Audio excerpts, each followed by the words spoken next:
Silchar Panpatti APDCL এর কার্যালয়ে ঘেরাও করে স্মার্ট মিটার বাতিলের দাবিতে উত্তাল প্রতিবাদ কাছাড় জেলা কংগ্রেসের। বুধবার কাছাড় জেলা কংগ্রেস কর্মীরা শিলচর নাজিরপট্টি এপিডিসিএল এর কার্যালয় ঘেরাও করে স্মার্ট মিটার বাতিলের দাবিতে উত্তাল প্রতিবাদ সাব্যস্ত করে তালা ঝুলিয়ে দেন এপিডিসিএল কার্যালয়ে। কংগ্রেস কর্মীরা বিজেপি মুর্দাবাদ, হিমন্ত বিশ্ব শর্মা মুর্দাবাদ স্লোগান দিয়ে এপিডিসিএল কার্যালয়ে কাঁপিয়ে তোলেন। বক্তব্য রাখতে গিয়ে কংগ্রেস কর্মীরা জানান, অতি সত্বর বিজেপি সরকার স্মার্ট মিটার বাতিল করতে হবে, না হলে আগামী দিনে তাদের আন্দোলন অব্যাহত থাকবে এবং বিজেপি সরকার জনগণের সাথে প্রতারণা করছে এবং বিদ্যুৎ মন্ত্রীকে তীব্র ভাষায় ধিক্কার জানান কংগ্রেস কর্মীরা। এদিন উপস্থিত ছিলেন কংগ্রেস সভাপতি অভিজিৎ পাল ও অজিত সিং, বন্দিতা ত্রিবেদী, সঞ্জীব রায়, ফরিদা পারভিন, সূর্যকান্ত সরকার, জন্মজয় চৌধুরী সহ কংগ্রেস কর্মীরা। Bureau report, Assam prime network.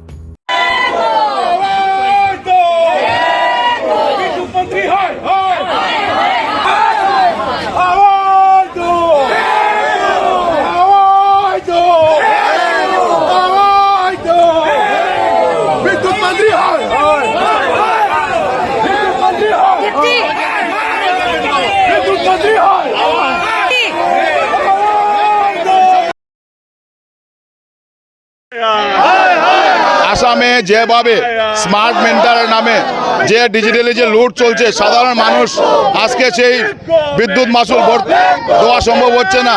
আজকে প্রিপেড মিটারের নামে মানুষের 3 গুণ মাসুল আসছে। বিদ্যুৎ মাসুল দেওয়া সাধারণ জনগণের পক্ষে সম্ভব হচ্ছে না। তাই সাধারণ জনগণ আজকে একটা প্রতিবাদ সাব্যস্ত করেছেন, কিন্তু বর্তমান সরকার এবং বর্তমান সরকারের মুখ্যমন্ত্রী সেইগুলাতে কোনো কর্ণপাত করেননি। উনি হিটলারেরা চালিয়ে যাচ্ছেন। কিভাবে আদানি কোম্পানিকে আরো ধনী করা যায়, কিভাবে কেন্দ্রের যেগুলো রাষ্ট্রায়ত্ত সংস্থা ছিল সেই সংস্থাটাকে প্রাইভেট কোম্পানিদের কাছে বিক্রি করা যায়, এটাই হচ্ছে বর্তমান সরকারের উদ্দেশ্য। কংগ্রেস দল সাধারণ মানুষের হয়ে, জনগণের হয়ে, জনগণের দুঃখের সাথে কংগ্রেস দল থাকবে এবং কংগ্রেস দল তার আন্দোলন চালিয়ে যাবে।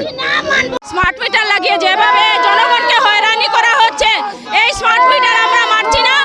অতি শীঘ্র আমরা হুঁশিয়ারি দিচ্ছি আসাম সরকারকে, অতি শীঘ্র যাতে এই স্মার্ট মিটার সরিয়ে দেওয়া হয় এবং জনগণকে হয়রানি যাতে না করা হয়। আমরা এখানে জেলা কংগ্রেস, মহিলা কংগ্রেস, ইউথ কংগ্রেস, এনএসওয়াই সর্বস্তরের আমরা এখানে কর্মীরা আন্দোলনমুখী হয়েছি।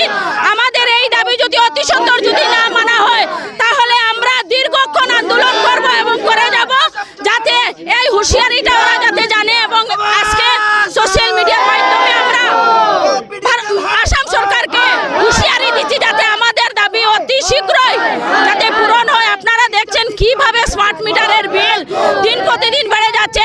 এটা নাকি সম্ভব? একজন মানুষের 56,000 টাকা বিল এসে যায়, 5 লক্ষ টাকা বিল এসে যায়। এটা ওরা কি আমাদের সঙ্গে ভাওতাবাজি করছে? আদানি আম্বানির সঙ্গে ওরা মিত্রতা করছে এবং জনসাধারণকে হয়রানির মুখে ওরা ঠেলে দিয়ে ফেলেছে। এপিডিসিএলের দ্বারা যেটা আমাদের স্মার্ট মিটার, এই স্মার্ট মিটার মানুষের একটা গলার ফান্দার মতো অবস্থা। সমস্ত আসাম প্রদেশ কংগ্রেস কমিটিতে হেরিতে সমস্ত আসামে যেখানে এপিডিসিএল অফিস আছে সেখানে আমাদের কংগ্রেসে একটা ধর্ণা দিচ্ছে। তার প্রধান কারণ যে স্মার্ট মিটারটা বন্ধ হবো লাগে, স্মার্ট মিটার যাতে এখানে না হয়। স্মার্ট মিটারে মানুষের লুণ্ঠন হতেছে, এই লুণ্ঠনটা যাতে বন্ধ হয় তার জন্য কর্মসূচিটা করছে। এই দাবি যদি না মানা হয়, পরবর্তী কর্মসূচি আমরা সবাই আলোচনা করি কী করতে লাগে আমরা আলাপ করব। প্রদেশ কংগ্রেসের সহসভাপতি তাপস পুরকাস্ত করিমগঞ্জ থেকে এসেছি। শিলচরের এখানে চার্জে দিয়েছেন। আপনারা জানেন যে আসাম প্রদেশ কংগ্রেস নির্দেশে স্মার্ট মিটারের বিরুদ্ধে আমরা লাগাতার আন্দোলন চালিয়ে যাচ্ছি। কাল সমগ্র বরাকভ্যালি এবং শিলচরে আমরা ব্লক ওয়াইজ আন্দোলন চলছে। স্মার্ট মিটার যেভাবে দৈনন্দিন মানুষের যে অসুবিধার সৃষ্টি কারণ হয়ে দাঁড়িয়েছে, আমরা কংগ্রেস থেকে আমরা পথে নেমেছি। আমরা চাইছি যে অনতিবিলম্বে স্মার্ট মিটার তুলে দেওয়া হোক এবং স্মার্ট মিটার তুলে দিয়ে আবার আমাদের পুরনো মিটার বসানো হোক এবং বৈদ্যুতিক যে বিদ্যুৎ দেওয়া হয় তা বন্ধ করা হোক।